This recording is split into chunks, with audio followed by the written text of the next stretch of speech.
Scientists in Trinidad and Tobago believe they can build a rocket to go to the sun.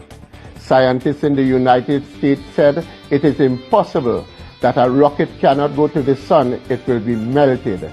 The scientists of Trinidad and Tobago said they are not going in the day, they are going in the night.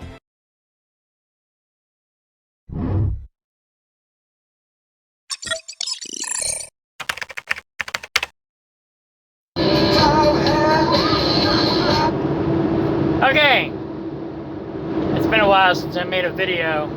I've been really busy and I got a lot of stuff going on. And then recently, YouTube's been deleting some of my videos that where I'm videoing Cash App. And so certain algorithms within YouTube and whatever, I don't know, is picking up different things in Cash App in the videos and automatically deleting people's videos. So I gotta be careful what I video so it doesn't get deleted. I also gotta worry about censorship and all that stuff because, you know, Google. Yeah. So I'm going to stick with color notes. That's how I keep my stuff organized for the most part, and in my dividend tracker. I finally ended up backing up my old, my newer old phone, and got all of my stuff, or at least most all of my stuff, installed in the new burner phone. Ameritrade wouldn't, the updates for Ameritrade wouldn't work on the old phone anymore, so I had to upgrade, and then I ended up forgetting my banking phone at home, and so that forced me to hurry up and get this one done. So I backed everything up and got it up and running. So anyway, life's crazy. So lately I've been learning as much as I possibly can, you know, doing just a crash course, studying as hardcore as I can, trying to wrap my brain around all this stuff, because it's complicated. It's not as complicated as they want you to think it is, but it's still complicated. So I've got a few things. I still like PBR and ZIM. Let's go there real quick. Now, I couldn't move all my data over from my old phone to this phone with this dividend tracker, because they don't have like a way to back up all your stuff and then share it with another device or whatever. So I basically had to start over. I don't have very many stuff in here, but I have the most important stuff. And then I found that Robinhood has their own dividend tracker as well, but I can only track up to like 250 accounts or shares or stocks. So this is my main one, but the Robinhood one definitely helps, take exit 160 on the right, because Market Street toward Market Street. It might help me find new ones. And then of course Cash App has where I can look up dividend stocks as well. And then it helps me also find new ones. So I'm trying to have at least $1 in everything that pays dividends, but there are certain ones that I'm focusing my attention. So PBR, ZIM, and AMKBY, those are the best high yielding dividend stocks that I've found so far. Big Lots is okay, but they're not making as much as they're paying out. So that's a red flag. And then some of these guys are upside down. They're actually in the negative. And, you know, they may be paying you $5 a share, but they might be in the negative like $1 a share. And it's like, that doesn't make sense. So you got to figure out why they're in the negative and how they can afford to pay you a $6 difference, you know, using that as an example, when they're losing money. So anytime they're making less than what they're paying you, it's a red flag. Alright, so I first started learning from my Edward Jones broker, but lately I've been mostly learning from YouTube. I've got one main guy that I've been following, the minority mindset guy, but he's real careful not to give too much information. He wants you to do your own homework. So I've been taking the tidbits. He points you in the right direction. So I've been taking the tidbits that he gives you and doing research. And so on and so forth. So anyway, back over here. So I'm still working on finding the best long-term dividend stocks. Now, I ran across this guy who studies and follows dividend stocks, and he's got a portfolio that pays like monthly dividends. I got to go back and do some more research on that. And he puts together a presentation basically to help people with, you know, setting up their retirement. And that way you have a monthly, you know, monthly paycheck. Now, of course, every stock is going to pay on a different day. So you may get paid monthly, but if you've got 30 different stocks, you may get paid every day or every other day, you know.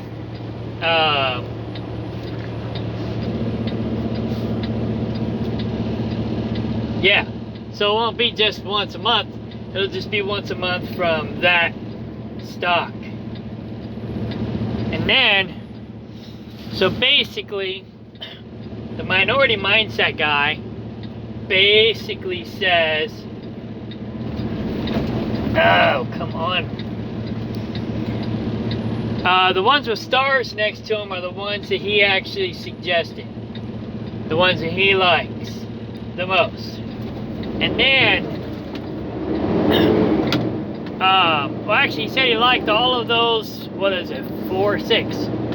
All 6 of those, but the ones with stars next to them are the ones that he said that he's actually investing in. Now, of course, his disclaimer is that, you know, he's not telling anybody how to invest because he doesn't want it to come back on him. But I figure, you know, he's putting his money where his mouth is. The ones with stars next to them are the ones that he has his money in. And so if that's where he has his money, that's probably where we should put ours. Or at least, you know, look at it a whole lot closer. So he says the first thing that he suggests people investing in, this is not REITs. REITs are separate. So this is just regular dividend stocks. He says basically dividend ETFs, he likes those the most. He's got a lot of money in ETFs. That's where he spends.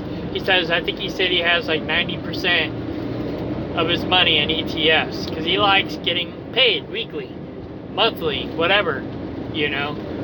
He likes that paycheck whenever it comes in. He said number 2 investment would be value ETFs. Now, I'm not sure exactly what a value ETF is. First right onto Caroline Street. We'll have to do some homework on that. But it too will pay dividends. It'll just be different. It's a different kind of a dividend. Whoa, dropped my phone. Almost dropped my phone. It's a different kind of dividend stock, basically. And then innovation ETFs. Innovation would be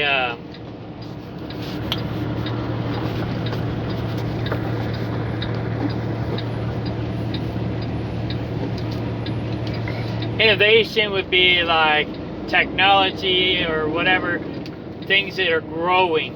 So you're investing in growing companies that are innovating, type of thing. So that would be an innovation ETF. My truck's trying to regen, and I gotta get fuel. Then, last but not least, he would suggest international ETFs. And I would say the exception to that is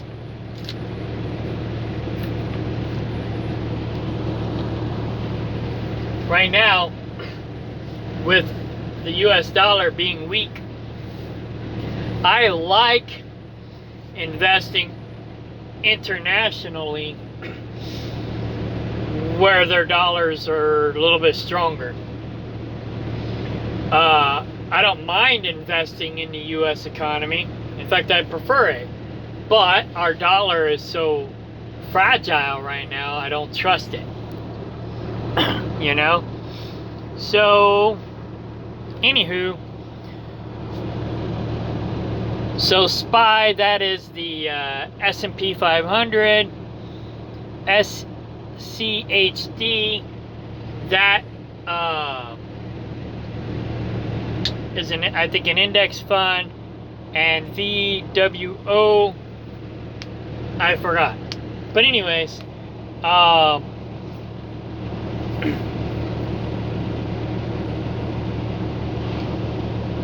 of those, I believe, now you'll have to do your own homework, I believe those are like stocks where you don't have to babysit them. You just put your money in there and forget about it.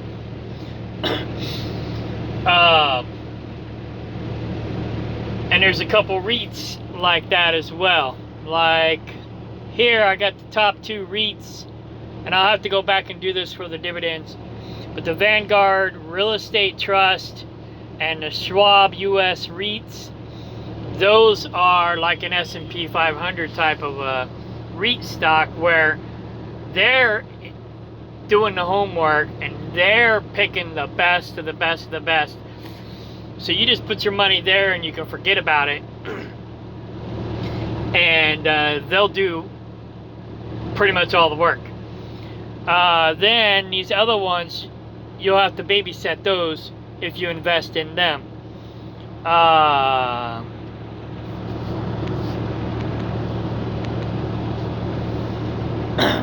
My brother works for a cell phone tower company, so my brother kind of has inside information on the tower industry. Why is my Pilot app not working? Let me check my firewall. No, it should be working.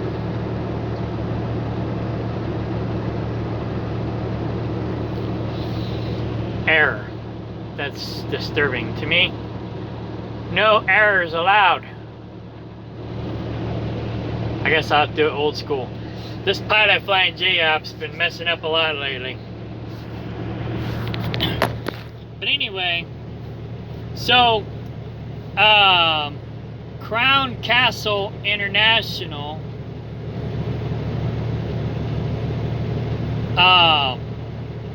is more stable than American Tower. American Tower and Crown Castle are pretty much neck and neck as far as stability and quality and all that stuff.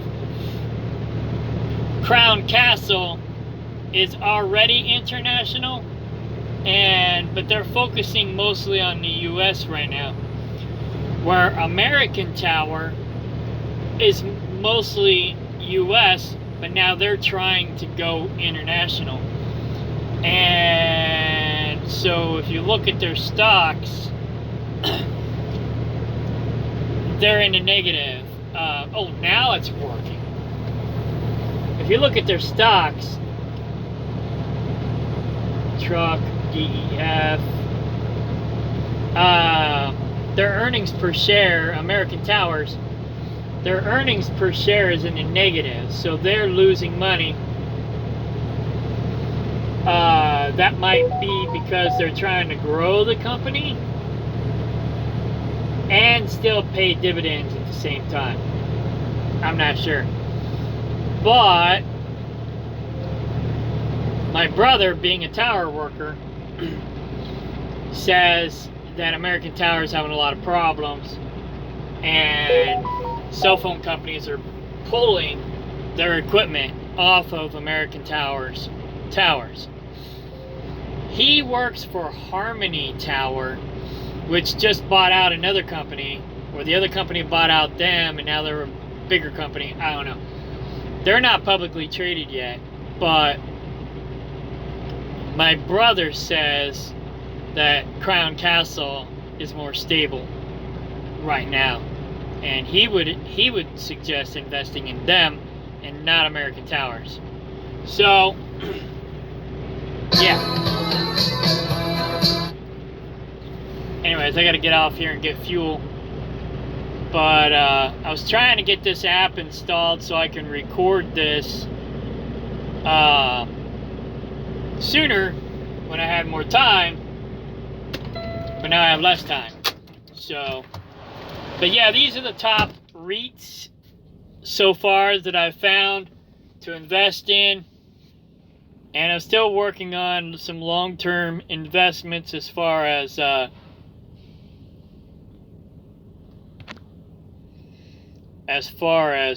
regular stocks go, but this is basically what I got so far.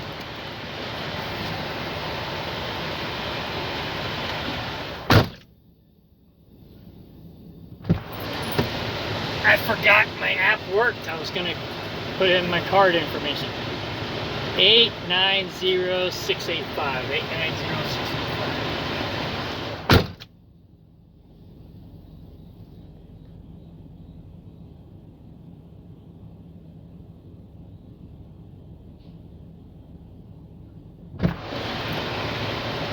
Alright, and again, ZIM, PBR, and AMKBY so far are the best high-yielding dividend stocks that I've found that are pretty stable. AMKBY I don't know a lot about. I mostly have been following ZIM and PBR.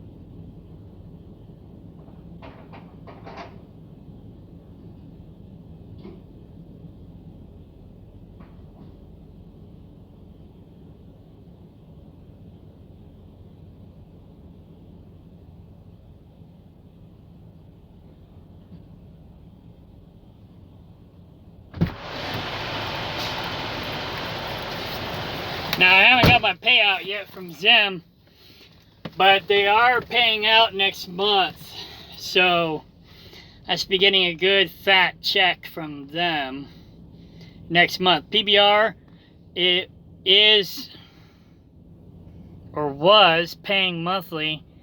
They might have just changed that back to quarterly because it looks like September now. July, August, September. So, who knows? They were paying monthly, and now it looks like they're going back to quarterly. So, I don't know. We'll see.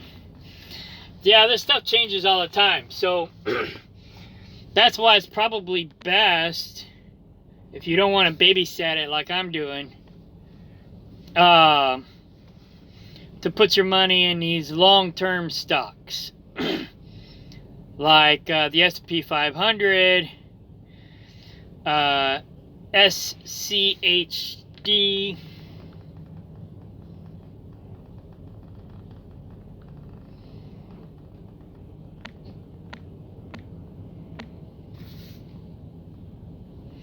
okay, it's a dividend equity stock, ETF, equity ETF.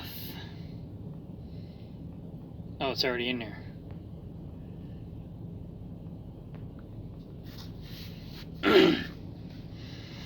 It is... Okay, see, this is a good example of a good stock. It's paying $2.38 a share. They're making $5.27 a share. That's what you want to look for as far as stability goes. And then I don't understand the 5-year dividend change, 47%. And then I guess it's gone up 47% over the last 5 years from where it was. And then projected yield in 5 years is almost 5%. So that's pretty good. Let me check my fuel. Oh, real quick, let's go back over here to Zem, my favorite. You see, right now it looks like they're losing money. Last quarter they were paying $30 a share. This quarter they were gonna pay $15 per share, but at the last minute they changed it to 25. So yeah.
Now PBR is losing $1 a share, but they're backed by the government.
Okay, as far as AMKBY, I don't know a lot about them, but they're making $7 a share almost, and they're paying us $3, so that's pretty good.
Alright. Hopefully my air conditioner is working still. Sometimes when I shut the truck off, the air conditioner quits working. Then I gotta shut the truck off, wait 10 minutes, and then fire it back up again.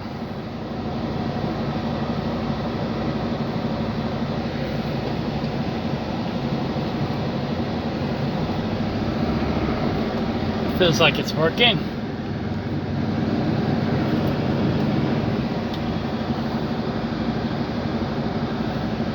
So I gotta go in and get my receipt.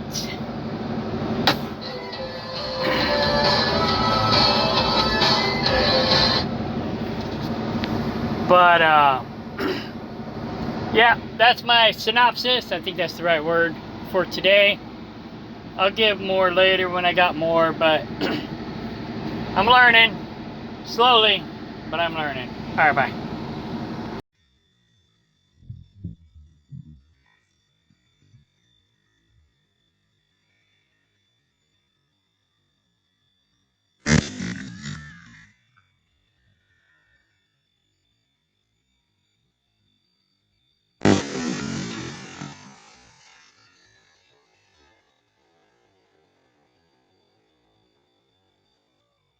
Hi. I almost forgot what I was gonna do because my brother called me.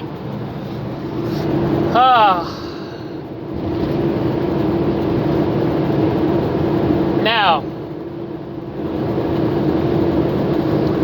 because I'm a truck driver and I don't do this for a living yet, I don't have all the data ready for you like some of the other people do.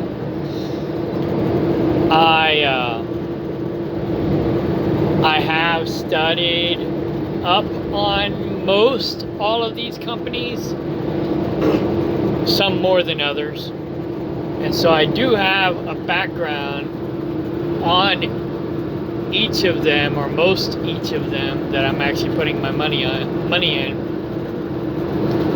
Like I said, if I'm only putting a couple bucks in, I don't worry about doing a lot of homework on it, because it's kind of like just penny stocks or dollar stocks. But the ones that I'm actually putting more money in, those are the ones I'm actually doing more homework on. And so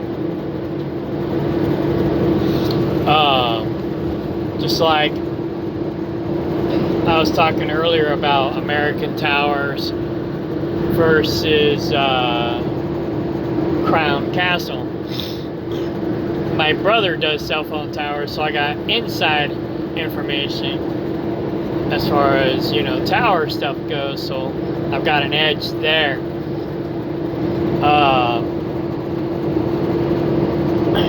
But what it looks like with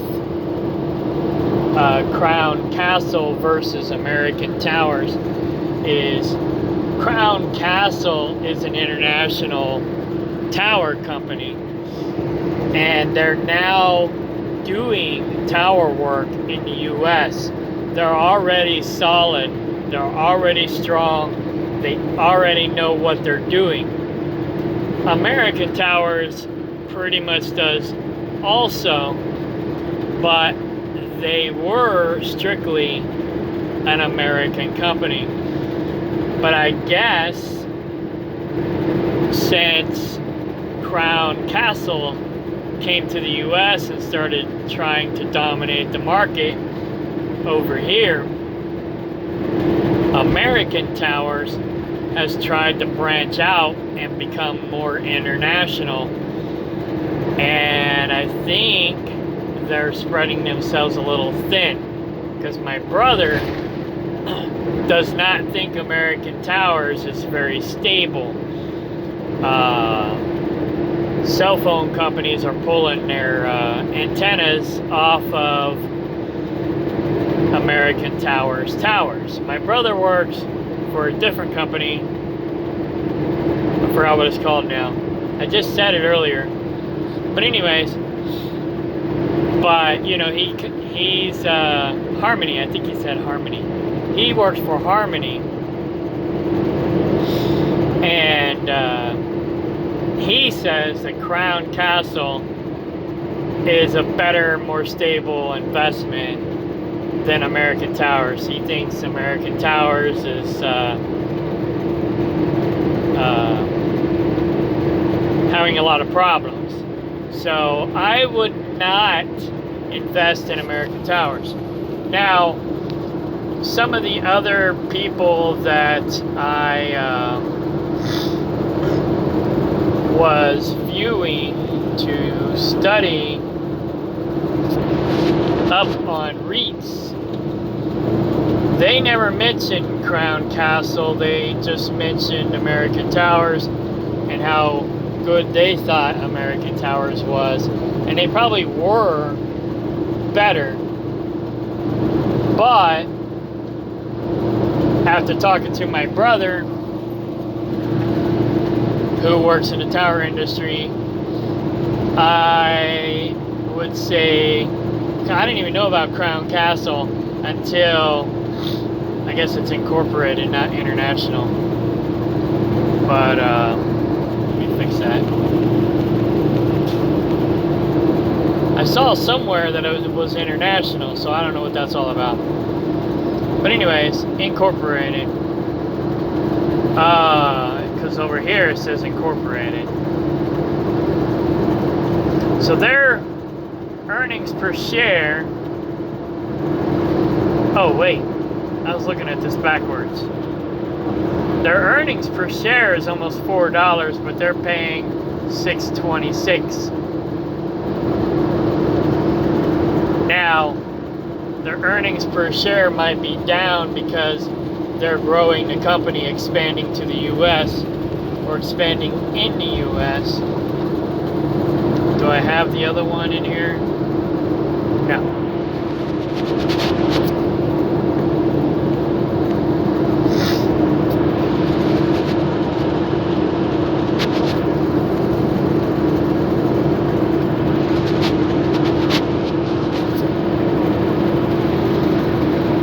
Oh, there they are.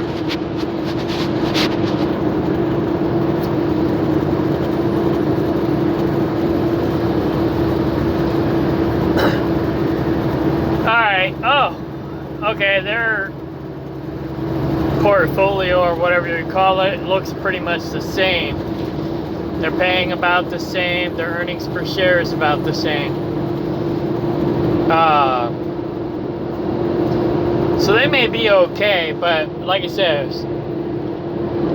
talking to my brother, he doesn't think they're doing as good as it may look here. But yeah, they're down too because they're expanding into other countries, trying to expand the company. Now, will they make it? Maybe. Who knows? From what I understand with some of the stuff that the other people have said with their homework, is that the tower industry is recession proof. Maybe not 100%, but more so than a lot of other REITs, because we all got to have our cell phones, you know. Even people who are living in tents have cell phones. I mean, I've been living off grid for 10 years, and and my former hobo friend basically lived off grid like with basically a bum. He doesn't really have anything to his name, but he's got 2 cell phones. So, and he works enough to pay his cell phone bill. He actually has a car now. He was mooching off of me for 10 years, but now he actually has his own vehicle, finally, because he had no choice. I kicked him off my land. But anyways, and he broke the vehicle that I had bought for him. So now he had to go out and buy his own vehicle because nobody was going to coddle him the way I did. And I didn't really coddle him, but, in a way I did a little bit too much. But now he's got to stand on his own 2 feet. This guy's 10 years older than me, and he's a bum. But anyways, but yeah, like I was saying, he basically has nothing to his name. He has nothing to show for himself, but he has 2 cell phones. So the cell phone REIT business, probably not a bad investment. Just saying. Everybody's got to have their cell phones. They don't have to put RFID chips in our bodies. We all got at least 1 cell phone. I got 3. So anyways, so backstory, Zem is a shipping company. They do shipping containers and some other shipping stuff. OROVY is another shipping company. PBR is petroleum company, and AMKBY is another shipping company, if I remember right. So basically most of my money is in shipping and in petroleum. I did lose a lot of money in Bed Bath & Beyond, but if somebody buys them out and recovers my stocks, then I might be okay. But yeah, real estate, shipping, because everybody's got to have a place to live, and everybody depends on us providing them their products. People don't want to go out and grow their own food, knit their own clothes, and whatever, butcher their own meat. Some people do, but most people aren't going to do that. So what do people need the most? Though that's where I would invest in what people need the most, and then what's the most fun. So I learned this in business over the years. People will tend to waste their money on things that are fun rather than taking care of certain responsibilities. Like my former bum friend who has 2 cell phones but has nothing to show for himself.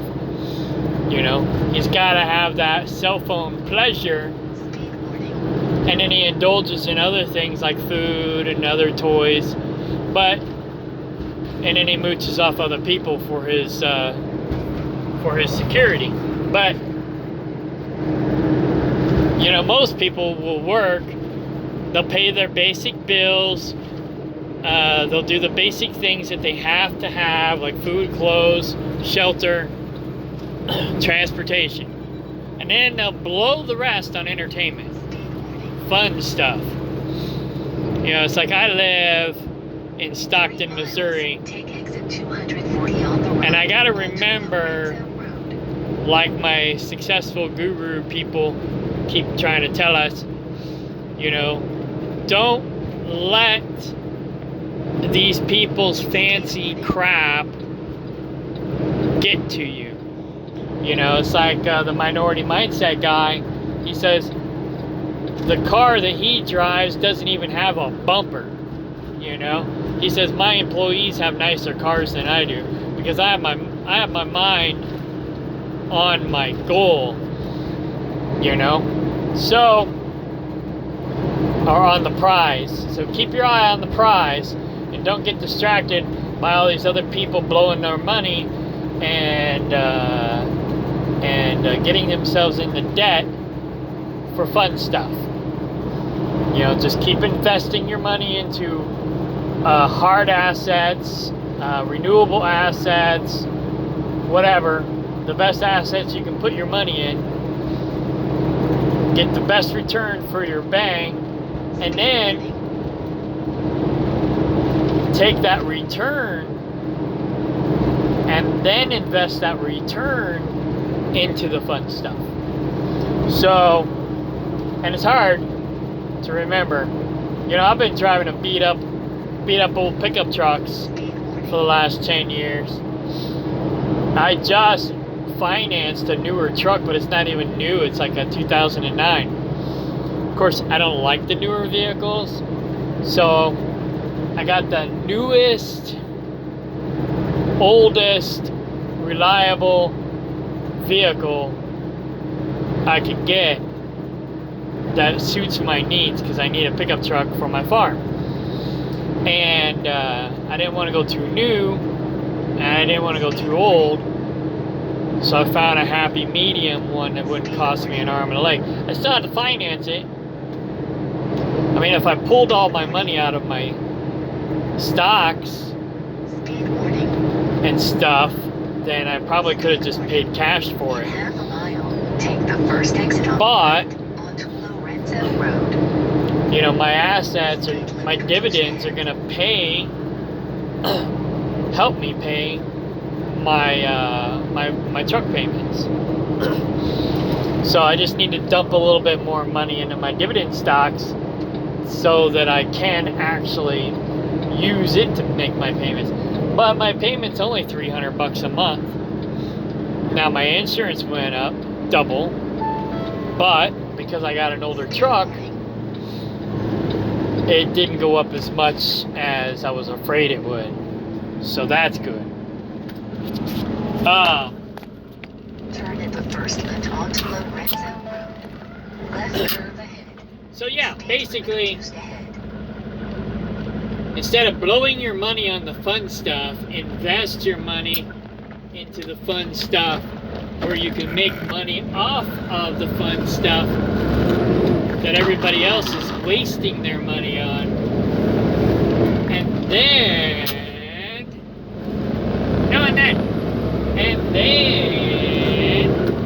you can go buy the fun stuff too. And all the other people will be paying for you to have your fun stuff. So anyways, I just wanted to let you know that I actually am doing my homework on some of these companies, especially the ones that I'm actually putting a lot of money in. On Cash App. So, there's another new investment app that I found out about this week called, I think it's called Webull. And if you use the code, I think the code for Minority Mindset guy is Minority Mindset on Webull, and then he'll get credit for it. I don't have an affiliate account there yet, but I'm going to maybe get a Webull account, if that's what it's called, and check it out. Because not all of these apps will let you trade every single stock. for example, Edward Jones and Destination is on the right. Cash App won't let me buy Zim stock. So I had to go to Robinhood against my better judgment. I mean, maybe Robinhood cleaned up their act, but I don't know that I trust them because they screwed over investors in the past. So, you know, maybe they're okay, maybe they're not, I don't know. But,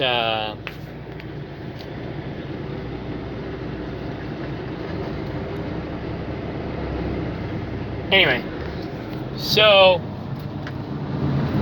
yeah, I had to invest, I had to install and use Robinhood because I couldn't use Cash App. Oh, come on, guy. These people, they just walk right out in front of you.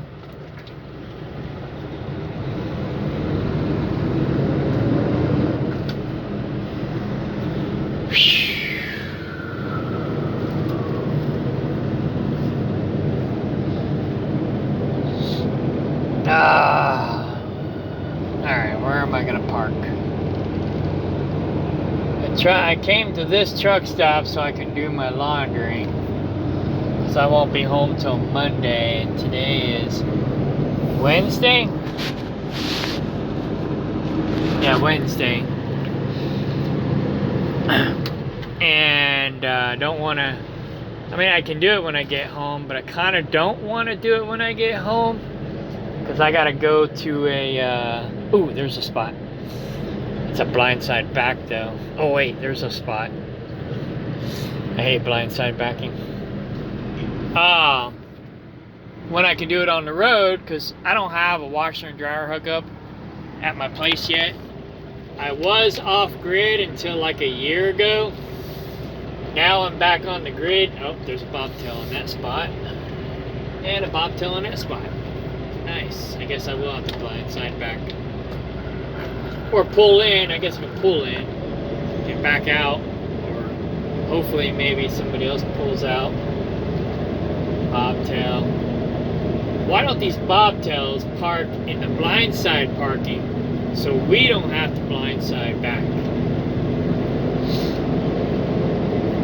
That would make too much sense.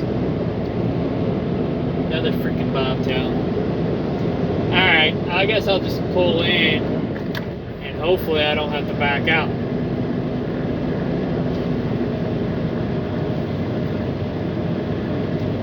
I hate the Flying J, Pilot, Petro, and TA for they're charging us for parking.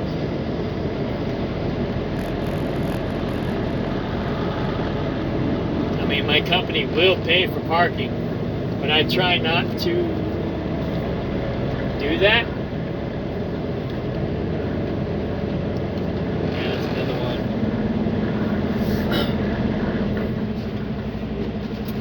Alright, I'm gonna pull in here and hopefully, I mean, I'm a tanker, so I can back out easier than some of these dry vans and reefer trucks, but I just don't like backing out of these parking spots,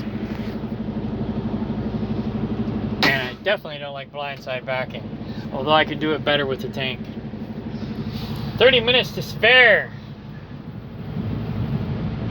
and I mean, I'm 15 minutes from the customer, but so yeah, I'll be there lickety split in the morning if I can get out of here. What was I saying? So anyways, I'm kind of sick and tired of driving truck. I've been doing this for over 20 years. I've tried doing other businesses to get out of the truck. I didn't even plan on driving truck growing up. I mean, I kind of did, and I kind of didn't. Because trucking is sort of a family tradition on my mom's side of the family. my dad's side of the family, it was more white collar and military. My mom's side of the family is military, trucking, and farmers. Pretty much. And so I grew up around trucks. I didn't think I'd actually end up being a truck driver, though. I worked on trucks when I was a kid, mostly just doing the things that my grandpa and his people couldn't do because their hands were too big.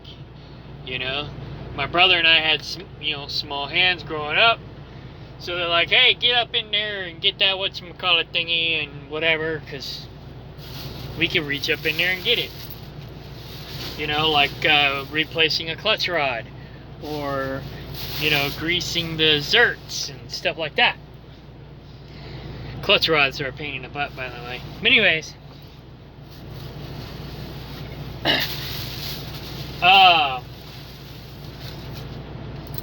yeah, we had small hands, small arms.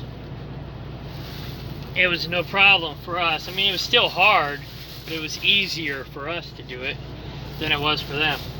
So I grew up in trucking. My mom taught me how to drive truck because she was a truck driver. My dad, military, and bookkeeping, accounting. My dad was more white collar. I went to school for architecture and building and trades, and that was what I was going to be. And here I am. Then I became an IT guy. I thought, oh, the IT stuff will get me out of trucking, but I don't know. Maybe I went the wrong direction. I took the wrong path, and I was just doing web development and server work, and nobody really wanted to pay for that. They want it for free, especially after these other websites create these like template sites that you can build your own for free, like maybe 5 pages, and then you pay for more. And but everything's proprietary. Everything I did was non-proprietary. So it's like, yeah, you could build your site for almost free with these people, but you can't take it with you. Where my stuff, I made everything open source so people could take it with them if they wanted to leave. Yeah, you pay a little more for it, but it's yours. You own it free and clear. You can just take it with you.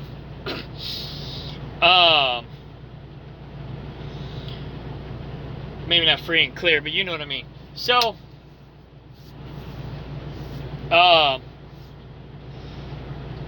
yeah, and I never hijacked anybody's stuff unless they didn't pay me.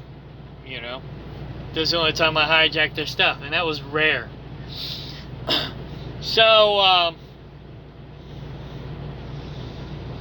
but like I said, most people just they wouldn't pay me to begin with, and so I just never did the work.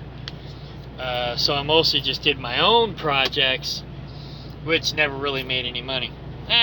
Some of them made a little bit of money, most of them didn't make nothing. So my job pretty much has been supporting me and that IT business. That I'm burned out on. I still have some of my stuff still going. I'm kind of vamping some of it and maybe trying to go in a different direction with it. What I have left, I'm not doing anything new. Just kind of keeping alive what I've been doing, even though I'm kind of burned out. And now I'm learning this. And then farming, but farming ain't gonna get me out of trucking. Not yet anyways. Maybe in the future whenever food costs more than technology does. So I got the farm as a backup plan, a survival doomsday prepper type of thing. But anyways, so yeah, now I'm studying this hardcore. I've tried different businesses, I'm not the best businessman. I've got the businessman mentality and mindset. I just don't have the wherewithal to pull it off. So now I'm like, forget it. I'm done trying to be, Donald Trump. Now I'm going to invest in people like Donald Trump and make money off of them, since they obviously know what they're doing. So I'll find these different people who are doing what I want to do, but I just don't have the capabilities to compete with these guys or whatever. I just don't have the whatever it takes to just pull it off, be successful.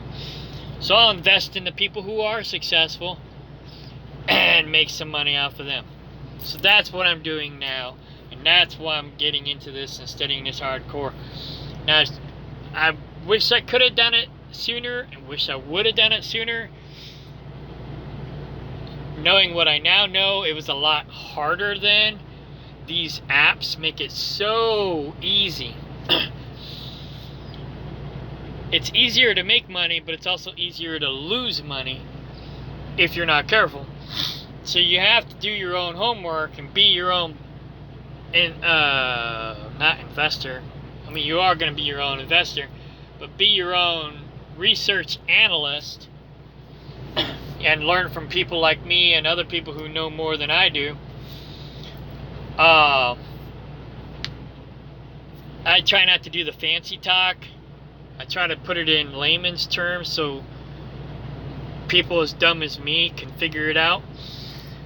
And yeah, so I'm doing the research. I'm just going to give you what I find, and then you can go do your own research on my research and get back to me. Let me know what you find, and let me know if I'm on the right track or not, and whatever.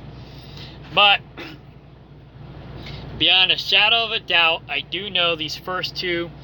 If you don't want to do any homework, invest in those first two, because those people are doing all the homework. And it's basically like a S&P 500 type of thing, where they're investing in the best of the best of the best. So you just invest in that. You don't have to worry about doing any homework. You get a 5% return on your investment. Boom. You can just take it easy. And see, me, I'm trying to play catch up. So I'm looking for more aggressive, stable stocks that I can put my money in right now to make more money. And then I'll take that money and put it into these more stable stocks so that I'll have something more long term. So I'm going a little bit more aggressive with my paycheck, and then I'm going to take that money that I make from my dividends. Alright, so I'm taking my money, investing it into more aggressive stocks that pay more, like PBR and ZIM, and then I'm taking the money that my money makes and investing it into these more stable, long-term ones. And in that way, I've got my money making money, and then I've got my money that made me money making money to make me money. And then I'll take that money out and pay my bills with it. If that makes sense. So I'm figuring out what is the most stable long-term investments and what is the most stable short-term investments. So I'm investing my paycheck into the more stable short-term investments that pay a higher yield, then taking that yield and then reinvesting it into the more stable long-term investments that give a smaller yield, and then that's what I'm going to live off of. So that's my plan, and I've been learning not the details but the basics. I've been learning most of the basics from this Middle Eastern guy. He's Indian, not necessarily Middle Eastern, but he's Middle Eastern Indian. he kind of beats around the bush about a lot of things, and he'll tell you, you know, these long-term stable investment stocks, because you can't go wrong with them for the most part. But he's not going to give advice on anything else, so I have to go outside the box and find the other stuff on my own. And so that's where these came from. So the top two,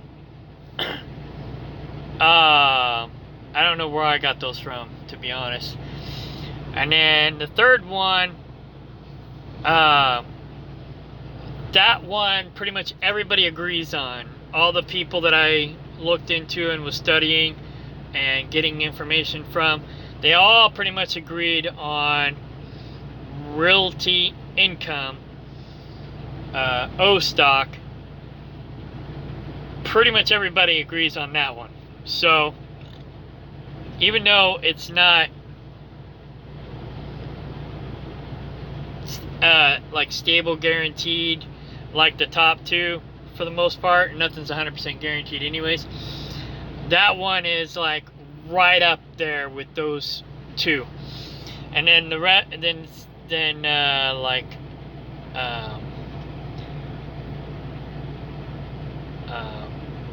I guess I misspelled that, but anyways, Prrologis, that one's like a good runner-up. And then I don't know much about the rest of these except for Public Storage. That's a no-brainer. This medical one, I'd be careful with that one. And this one here, AGNC, they pay a high yield, but I don't remember what the story was behind that, but they didn't really say that that was a good investment. So definitely the top three I would do. And then S&P 500, and then these other two. Definitely do those, and then do your homework on the other ones. But I think all of these 6 are stable investments as well. I gotta go back and double check. And then, like I said, I got my favorites right now, which is ZEM and PBR. OROVY is pretty good, but you gotta, their stock price is high, so it takes more money to buy their stocks, but they got a decent yield. They're better than PBR. But PBR stocks are up right now, so that's why their yield is down. Once their stock goes down to closer to $10 per share, then their yield will go up. So don't buy PBR right now. Wait till it comes down to about $10 a share. Then I would buy PBR stock. ZEM is down, so now's the best time to buy ZEM. OROVY is down, and I can't remember AMKBY whether it's down or not. I mean, it says it's down, but I have to go look at my personal stock. I think $10 a share is the price that I look at with this one, but I have to go double check. So it's like ZEM, if it's under 20 bucks a share, buy. OROVY, I think if it's under 75 bucks a share, buy. PBR, if it's around $10 or under $10 a share, buy. Same with AMKBY. CCI, theirs is pretty high. I don't know what a good price to buy in at with them is, because I just started looking at them. So when you're looking at yields, you want to buy while the stock is down, but you want to make sure it's a stable stock before you buy it. And so that way, when it goes up, you're making money on your cash value side, but when when it's down, you get more yield on your dividends, if that makes sense. So it's like, if I pay $20 a share for them and they're paying $25 a share, well, I'm only making $5.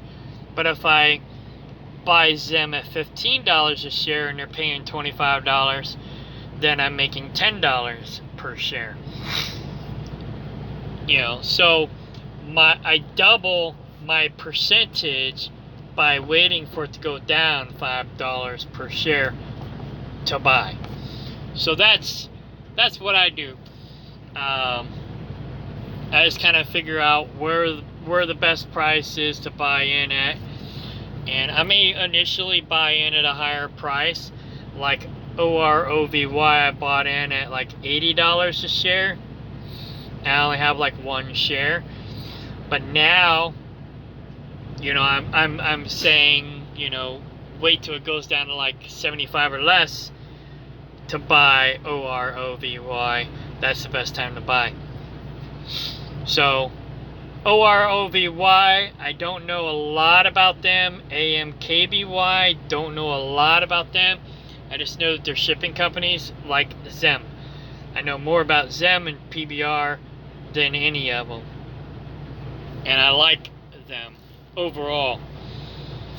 Are they risky? Everything's risky. I think Zem is a lot more stable than PBR, but I think both of them are good, stable investments. For now, that could change next year. You know, it can all change next month or next year. You know, whatever. So just keep an eye on it, and if you find another good one that I don't know about, let me know. Robinhood, I found out about CANG. They got a really high yield, but their dividend is $3 and their earnings per share is negative 125. So that's a red flag. I'm not going to invest in that. But, you know, that's one I just discovered, and it looks good at first, and then when you look into it, you're like, oh yeah, no, that's not good. So now I haven't done any homework on the actual company to know why their earnings per share is down and why it looks like a red flag, because PBR, they're paying more than they're making, but they're backed by the government, and so the government's taking up the slack. That's the only reason why I'm investing in them. If that was not the case, I would say don't touch PBR, you know. But, you know, I'm doing okay with PBR, and I'm doing really good with Zem. That's all I know. Oh, one last thing before I go, because I do gotta go. These shipping companies, the nice thing about them is they pay their CEOs with the dividends. That's how their CEOs make money. So, as long as they're paying their CEOs the same way they're paying us, they're going to keep paying us. So, I don't see it going away. It may go up and down, but I don't see it going away. And the stock's down right now, so now's the best time to buy. Because when the stock goes back up, the yield's going to go down. The dividend payout may stay the same, but the yield's going to go down. And other people aren't going to make as much money, but we will, because we bought in at $13, $15, $20 a share. So now's the time to buy them while everything's kind of slow. And when things start picking back up again and the stock goes up, boom, we'll start making more money. I mean, we're going to be making money anyways, but I don't know. Anyways, that's it. I got to go.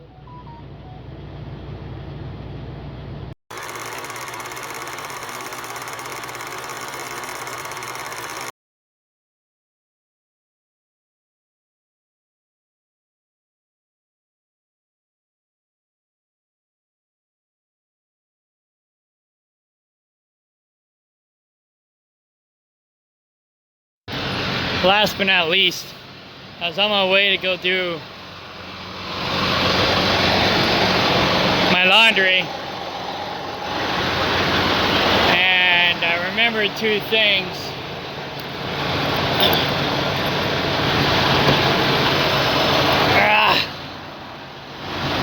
One of the things was I need to wash the pants that I'm actually wearing, so I gotta change. But the other thing that I remembered was to talk about renewable assets and crypto. So, like I said in the video prior, the minority mindset guy, he's a lot like me. I think he's honest. He's kind of a prepper, and he's doing similar things that I'm already doing, but he's got other projects and other investments that make him more successful. And of course, he's smarter than me probably. He's also a lawyer, which I'm not, and some other stuff. So the guy's probably a lot smarter than me, so he's the guy to follow. That being said, I think the guy's honest. You know, he's a straight shooter. He cares about people. He cares about the well-being of people. And he does talk kind of like a red pill guy, where he's like exposing certain things. He can't probably say as much as he would like to say.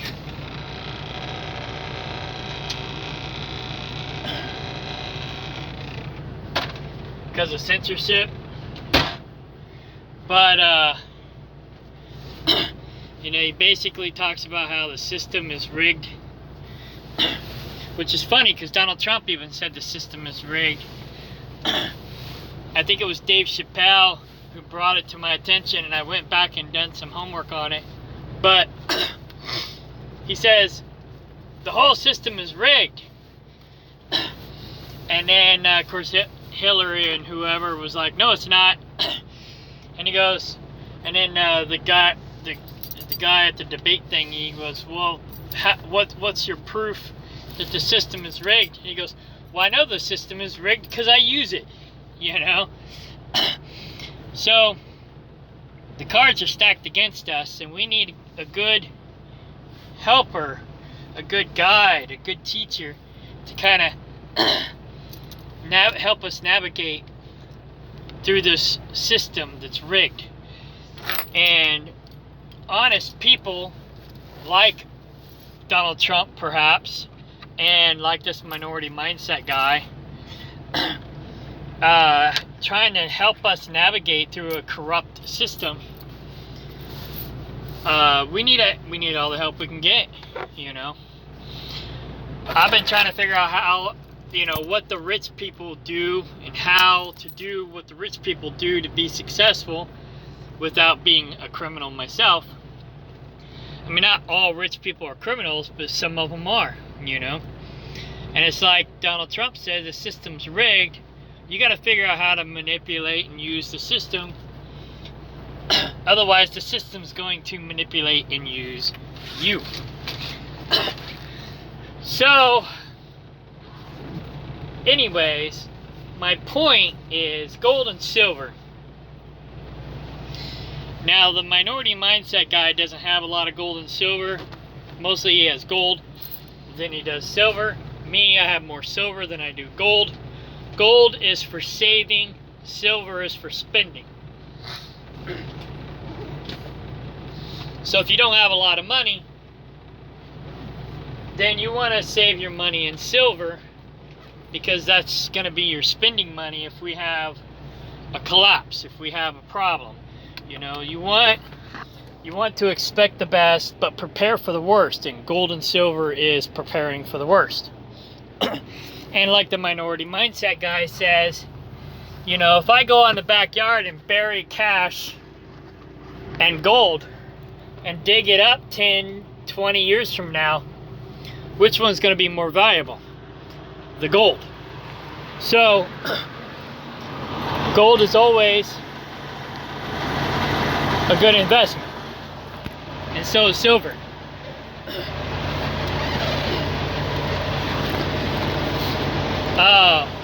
Mostly as a safety net.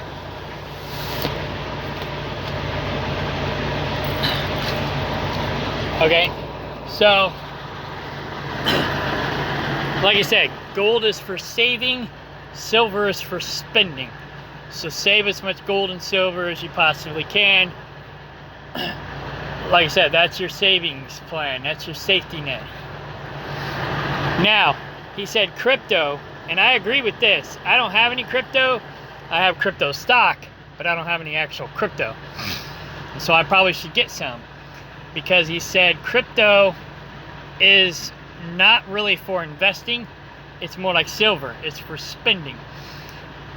He saves money in transaction fees doing international transactions using digital currency, so he doesn't have to use bank wires and whatnot. So it is good to have some savings in crypto for spending money.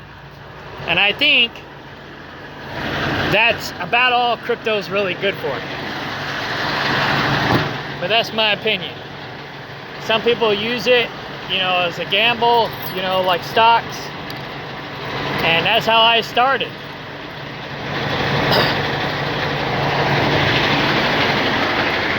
That's how I started. I started doing Bitcoin stock with Cash App. That's basically how I got going. And then I started learning and growing from there. So 5 years from now, I might be one of these cool gurus who know what the hell I'm talking about. Right now, I've only been doing this really 6 months to a year.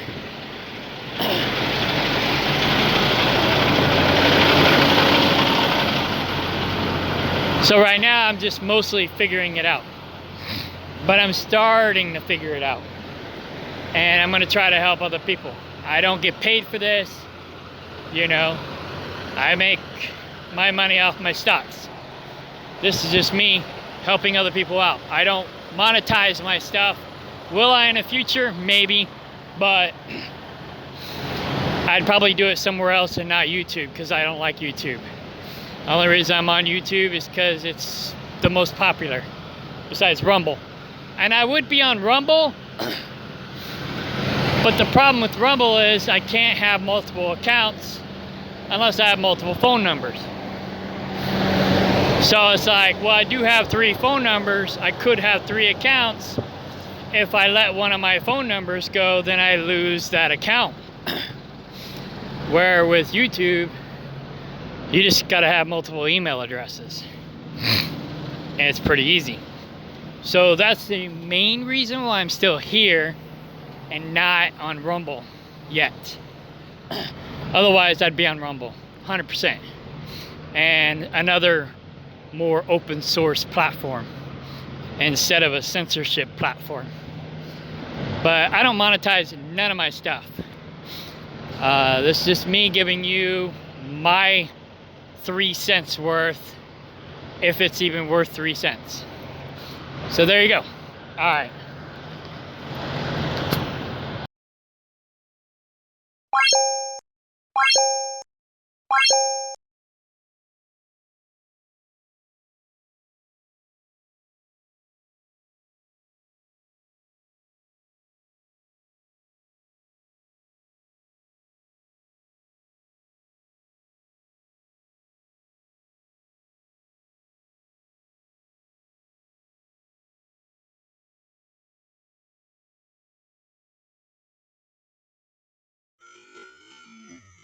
Yeah!